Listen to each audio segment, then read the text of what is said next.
वो था revolutionary, women को सपोर्ट किया, वुमेन सपोर्टेड बाय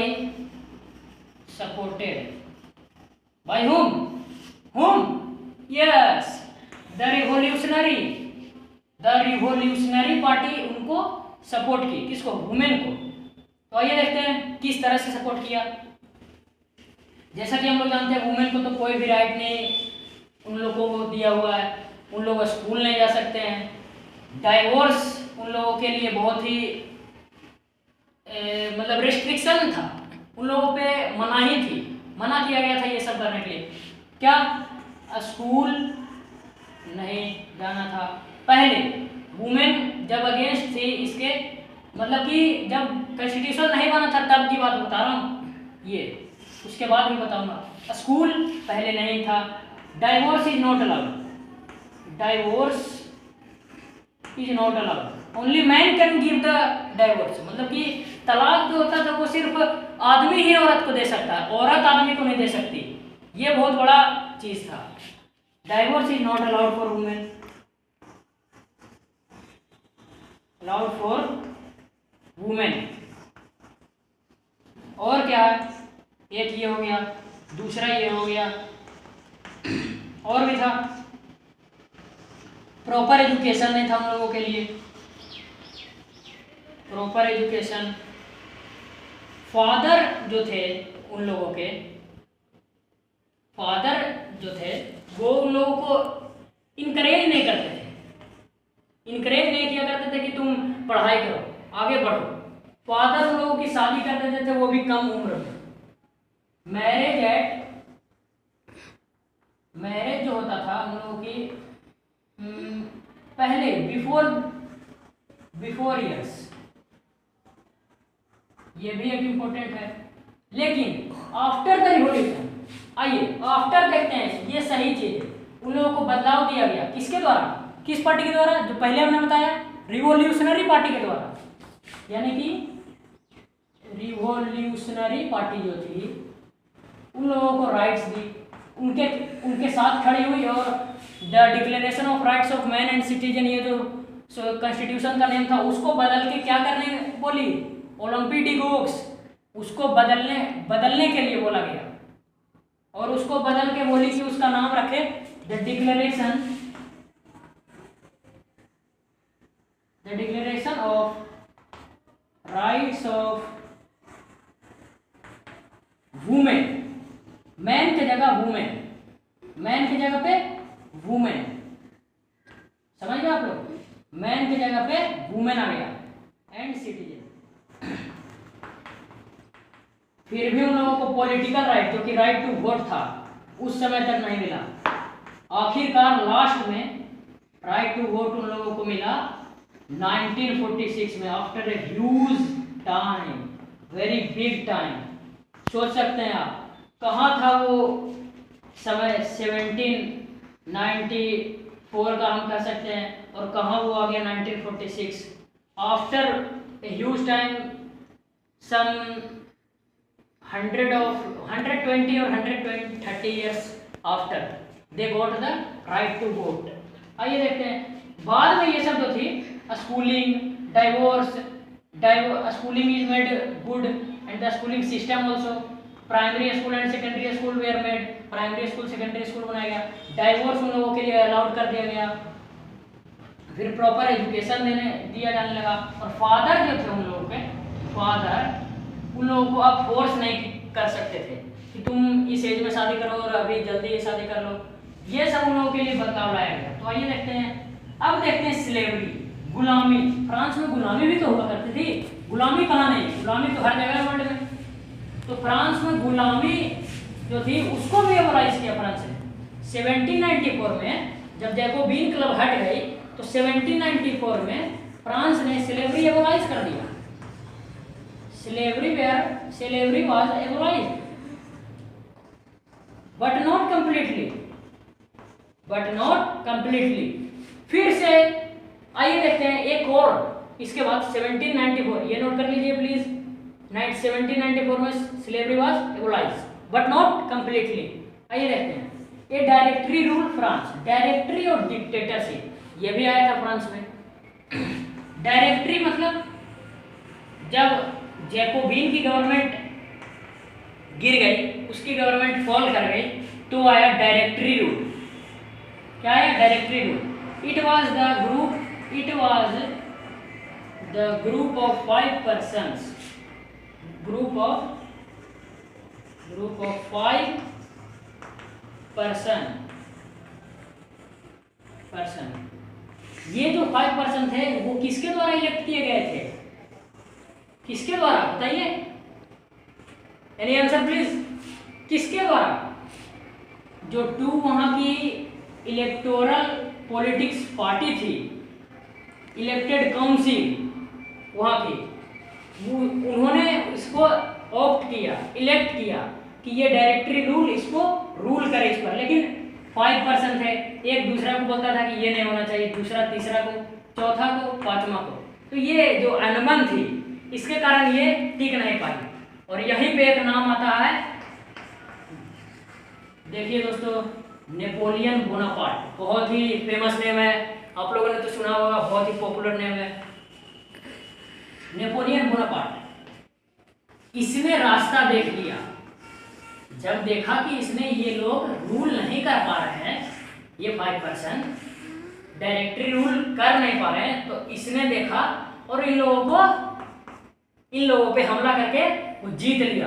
और उसी को कहते हैं डिक्टेटरशिप। ये तो अकेला था ना, तो सिंगल रूल को कहते हैं डिक्टेटरशिप। आइए देखते हैं नेपोलियन बोनापार्ट के बारे में। तानाशाह, आज के समय में वही है नॉर्थ कोरिया का एग्जांपल ले सकते हैं हम। किम जोंग, वो एक तानाशाही रूल कर रहा है, डिक्टेटरशिप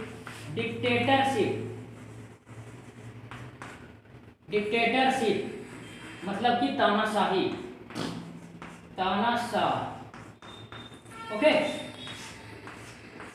ये कौन है? Napoleon Bonaparte. ये कब आया था थ्रोन में, मतलब राजा कब बना ये? 1804 में। और ये डिफीट कब हुआ?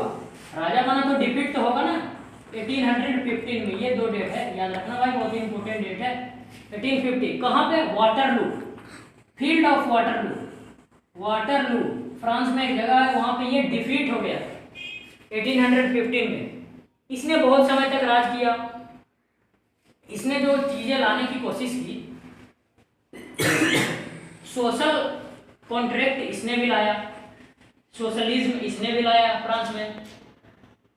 मोनार्क तो हट ही गया था, रिपब्लिक बन गया था, तो फिर इसने भी सबकी मदद की। थर्ड स्टेट तो अब था नहीं, तो मतलब कि सोसाइटी को चेंज करने में इसका भी बहुत बड़ा हाथ था। लेकिन ये डिफीट हो चुका था 1815 में। उसके बाद देखते हैं दोस्तों, अब देखते हैं स्लेवरी कैसे एबॉलिश होगी। एक टर्म है convention, very simple term. The newly elected constitution, the newly formed constitution is known as convention.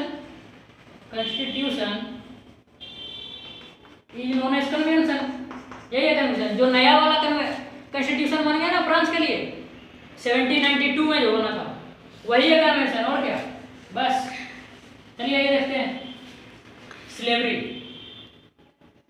Slavery क्या है? गुलामी। तो वो देखिए मैं बता देता हूँ पहले ही, स्लेवरी एबोलाइज किया गया था फ्रांस में। कंप्लीटली स्लेवरी कब एबोलाइज हुआ? 1846 में। और पहले कब हुआ था जो कंप्लीट नहीं था? 1794 में। After this, in this year 1846 slavery was abolished completely. यहाँ पे कंप्लीट एबोलाइज था, यहाँ पे इनकम्प्लीट एबोलाइज था। यहाँ पे इनकम्प्लीट और यहाँ पे कंप्लीट। तो स्लेवरी क्या होता था? स्लेवरी जो था इंडिजिनस मतलब इंडिया के लोग जो फ्रांस में रहते थे, साउथ अफ्रीका में रहते थे, और भी जगह अमेरिका ये सब में रहते थे, उन लोगों को लाया जाता था फ्रांस में प्लांटेशन इंडस्ट्रीज में स्लेवरी की बहुत ही ज़्यादा ज़रूरत हो गई थी। मतलब कि उन लोगों को लेबर्स चाहिए थे। तो लेबर्स जो चाहिए थे, तो लेबर्स कहाँ? यहाँ से एक जगह से दूसरी जगह एक्सपोर्ट किए जाते थे। तो फ्रांस में कहाँ से एक्सपोर्ट आता था? उस समय तो एयरवेज थे नहीं उतने डेवलप्ड, तो फ्रांस में शिप से एक्सपोर्ट किया जाता था हम लोगों को। बोंडोएक्स एक जगह है, वहाँ पे पोर्ट है, सी पोर्ट, बंदरगाह, वहीं से एक्सपोर्ट किया जाता। शिप में भर भर के स्लेवरी को, चाहे वो मर रहे हो चाहे कुछ हो रहा है, 3 महीने तक उन लोगों को भेजा जाता था जहाँ जरूरत हो, या फिर वहाँ उन लोगों को फ्रांस से अफ्रीका, अमेरिका यहाँ भेजा जाता था। अमेरिका यहाँ इस जगह भेजा जाता था प्लांटेशन इंडस्ट्री में और फैक्ट्रीज में काम करने के लिए। वो 3 महीने उन लोगों को बिना खाए पिए वहाँ भेजा जाता था।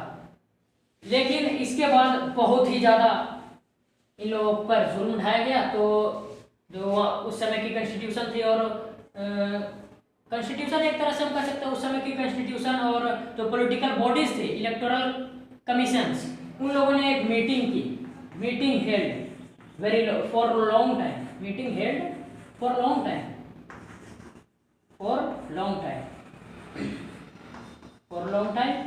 and after this slavery was abolished. Very deeply meeting were held for many days. Okay, after this slavery was completely abolished in 1846. समझ गए आप लोग? अब देखिए काउजेस तो हम लोग कर लिए, अब देखते हैं कंक्लूजन, यानी कि result of the revolution. Result जो था वो नेपोलियन बोनापार्ट आ गया था रूल में। Napoleon Bonaparte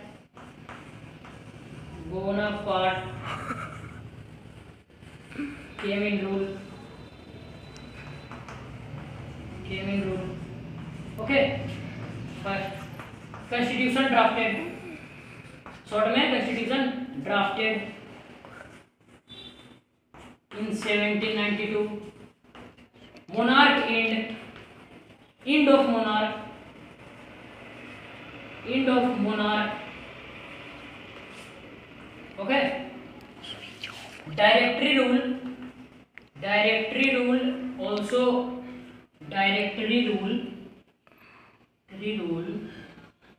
came in existence.